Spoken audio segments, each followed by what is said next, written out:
I'm Mike Allen by day. I'm the arts reporter for the Roanoke Times. In my free time, I am a writer of science fiction, fantasy, and horror. And I write a lot of Halloween-y type stuff, which is why I assume I was invited to this. And I'm unusual even by science fiction, fantasy, and horror writer standards because the bulk of my published work is poetry. And I brought 4 poems. I'm going to share 2.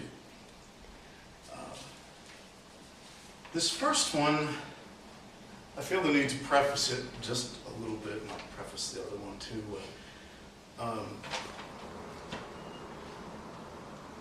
An idea stuck in my brain about a haunted house with 2 ghosts in it. The catch being that the ghosts are not aware of each other's presence. And this caused me to write this poem in kind of a strange format. It's got a right side and a left side, and then it gets sort of sewn on the bottom. I can't really read it to you that way. If I read one line and then the other, it wouldn't make any sense. So you're going to get the left side first, and then the right side, and then the ending. And this is just called A Ghost Story. All his life, he dreamed of fire. The same dream repeated like a record scratched on his old phonograph.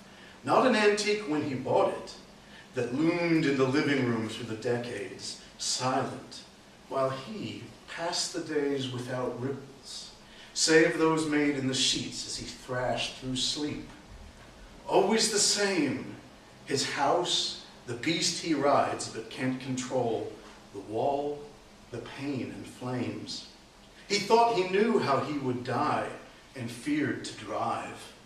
None more surprised than he the day his heart simply stopped. He slumped beside his ancient phonograph.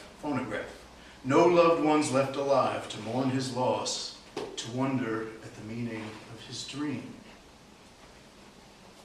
All his life, he dreamed of wind, of air that rushed beneath his feet, of speed, begged for a horse when he was 4, his family too poor to ever indulge any of his flights of sun-high fancy.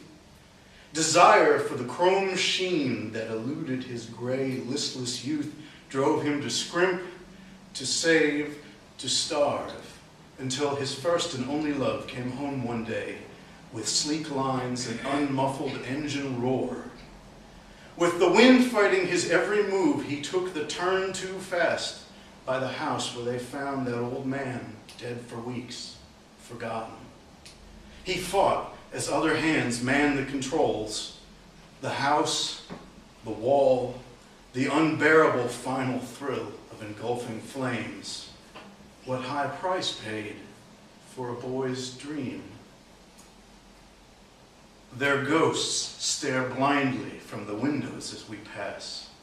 The old man on the east side, the young man on the west. As they wander through the house, they do not hear each other's footfalls. And that's that poem.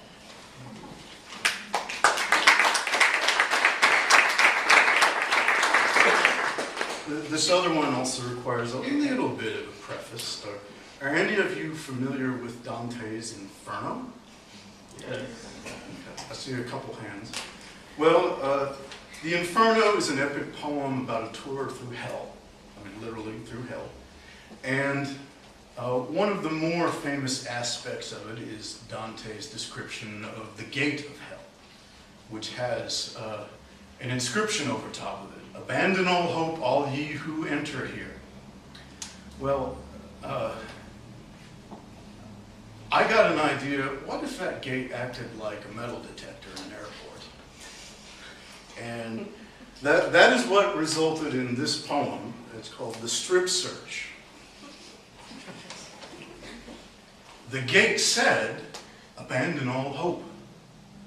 Well, I thought I'd tossed all my hope away, but when I stepped through the gate, it still pinged. One of the guards slithered out of its seat, snarling as it drew forth a wand. Come here, it hissed.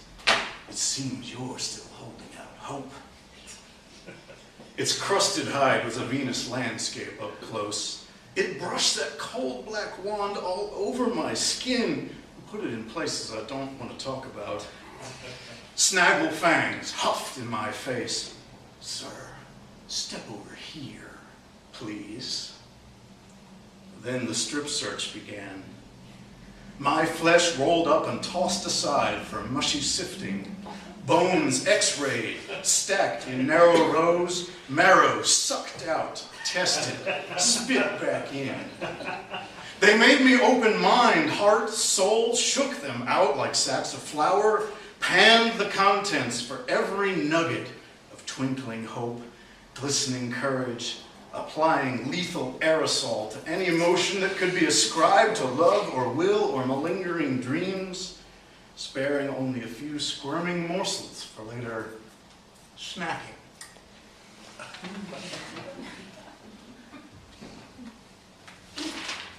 Once they were done, they made me pick up my own pieces.